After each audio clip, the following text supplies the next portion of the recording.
Hello everyone, जय हिंद जय भारत। आज की क्लास के अंदर अपन क्या पढ़ने वाले हैं? क्लास का टॉपिक है वेरी वेरी इंपॉर्टेंट एग्जाम के लिए। एग्जाम में जाने से पहले आपको सुन के जाना है।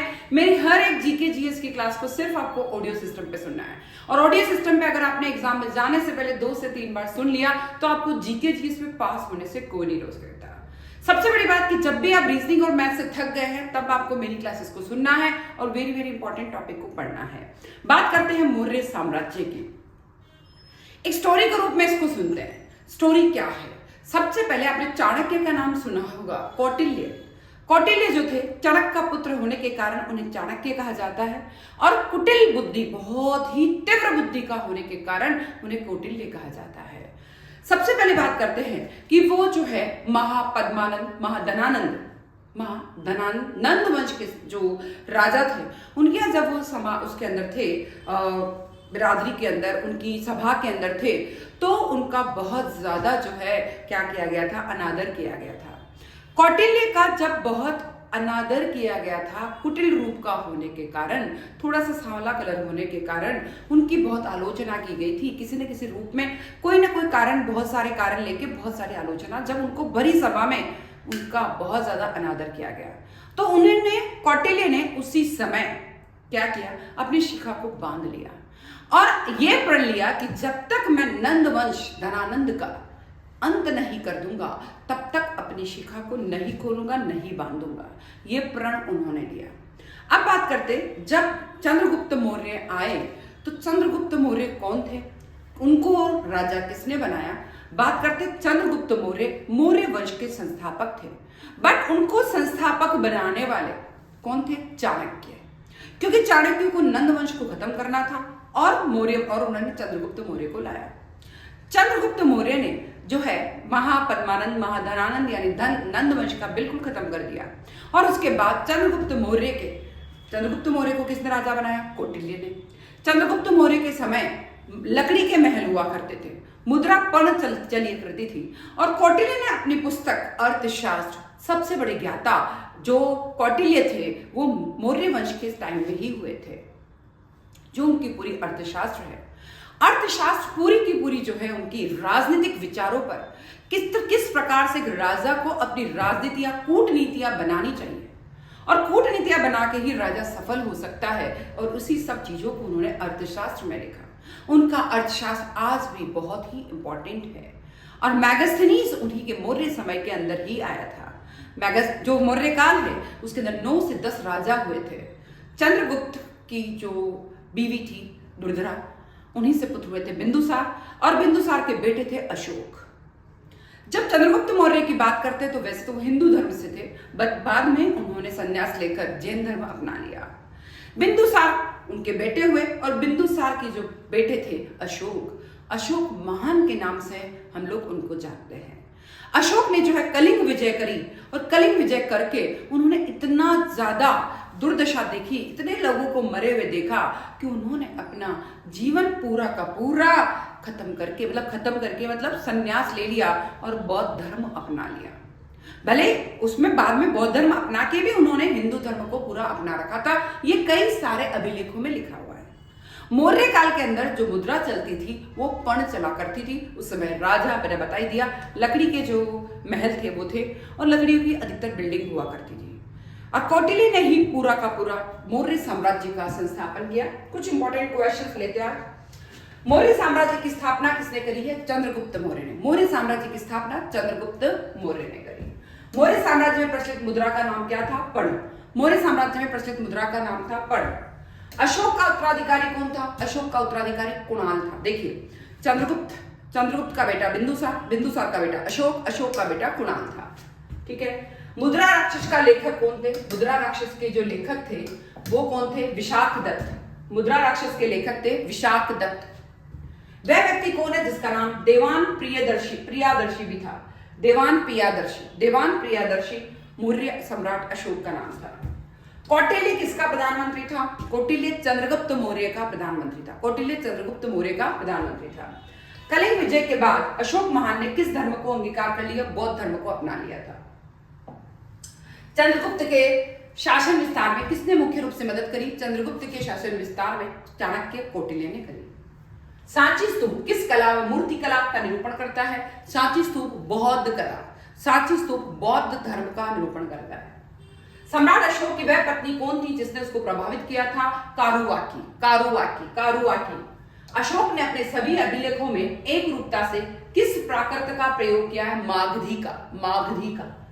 बिंदुसार ने विद्रोहियों को कुचलने के लिए अशोक को कहां भेजा? तक्षशिला में। देखिए, चंद्रगुप्त के बेटे बिंदुसार हुए, बिंदुसार के बेटे अशोक हुए, और बिंदुसार ने जो है विद्रोहियों को कुचलने के लिए अशोक को कहां भेजा था? तक्षशिला में, तक्षशिला में। मैगस्थनीज ने भारतीय समाज को कितनी श्रेणी में विभाजित किया? मैगस्थनीज ने भारतीय समाज को 7 श्रेणी में विभाजित किया।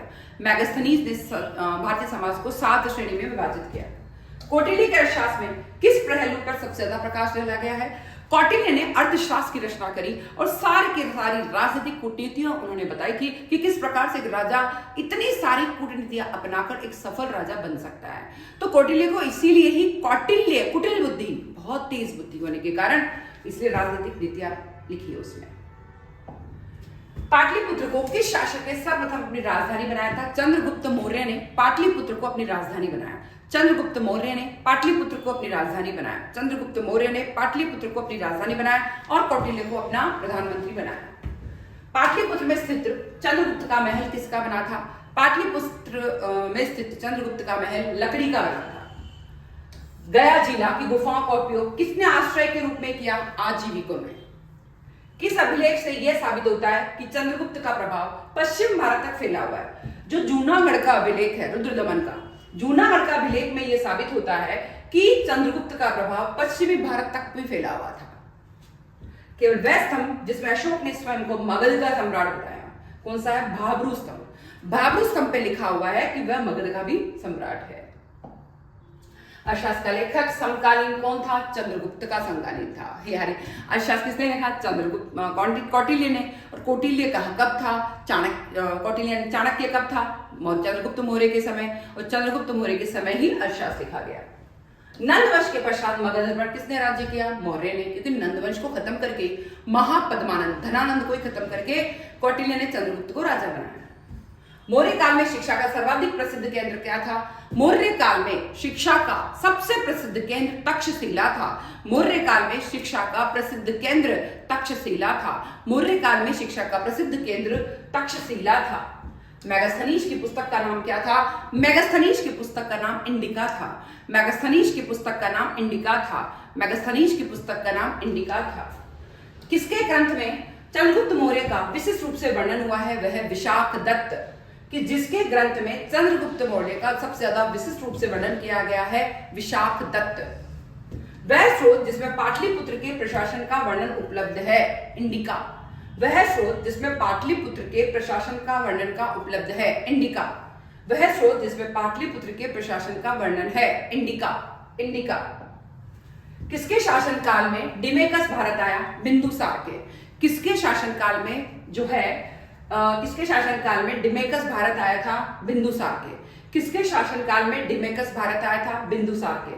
किसके शासनकाल में जो है डिमेकस भारत आया था? बिंदुसार के। किस प्राचीन नगर के अवशेष कुम्भलहार स्थल से प्राप्त हुए? पाटलिपुत्र। किस प्राचीन नगर के अवशेष कुम्भलहार अवशेष, यानी कुम्भलहार स्थल पर पाटलिपुत्र के अवशेष प्राप्त हुए? कुम्भलहार स्थल पर से पाटलिपुत्र के अवशेष प्राप्त हुए।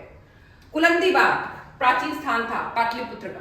कुलंदी बाग प्राचीन स्थान था पाटलिपुत्र का। पाटलिपुत्र का प्राचीन स्थान क्या था? कुलंदी बाग। किसने सहिष्णुता, उदारता और करुणा के, सहिष्णुता, उदारता, करुणा, अशोक आधार पर राजधर्म की स्थापना की? अशोक ने। अशोक ने बौद्ध होते भी हिंदू धर्म में आस्था नहीं छोड़ी। इसका प्रमाण क्या है? देवनाम प्रिय की उपाधि। अशोक ने बौद्ध होते भी हिंदू धर्म में आस्था नहीं छोड़ी। इसका प्रमाण है देवनाम की उपाधि, देवनाम प्रिय की उपाधि। फिर आता है अशोक के शिलालेख को पढ़ने वाला प्रथम अंग्रेज कौन था?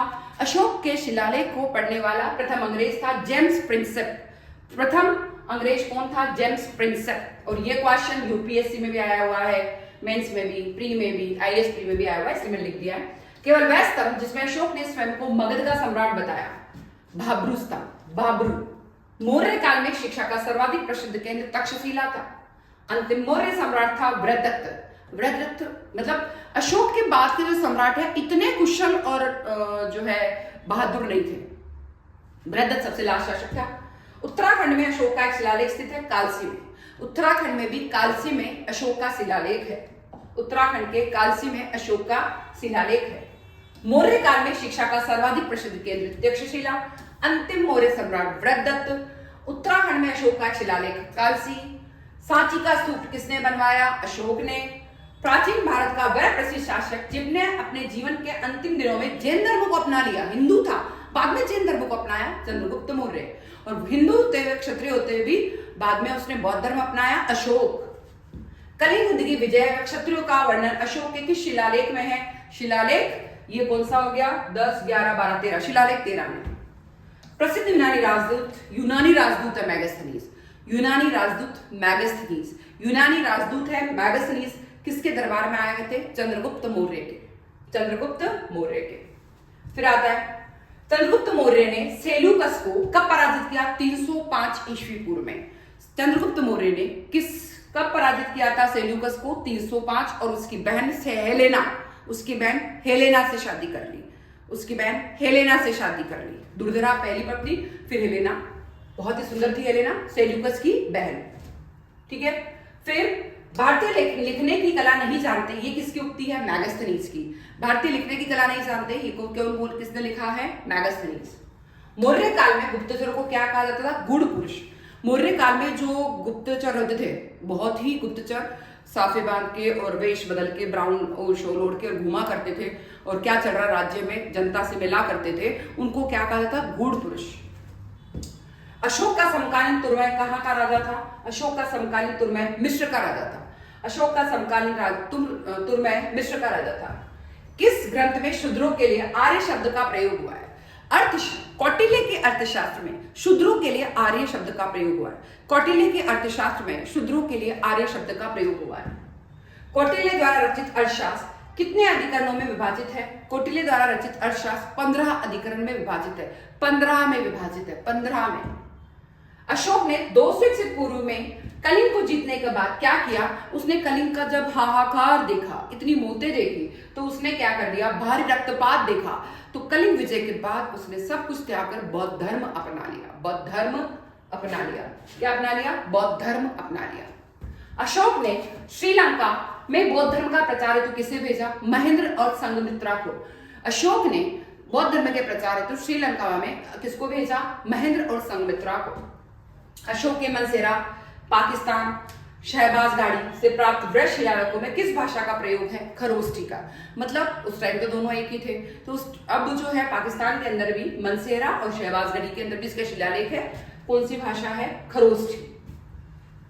श्रीनगर की स्थापना किस मौर्य शासक ने करी? श्रीनगर की स्थापना अशोक ने करी। श्रीनगर की स्थापना अशोक ने करी। श्रीनगर की स्थापना अशोक ने करी। किस अभिलेख में चंद्रगुप्त मौर्य और अशोक दोनों का उल्लेख किया गया है? किस अभिलेख में चंद्रगुप्त मौर्य और अशोक दोनों का उल्लेख किया गया है?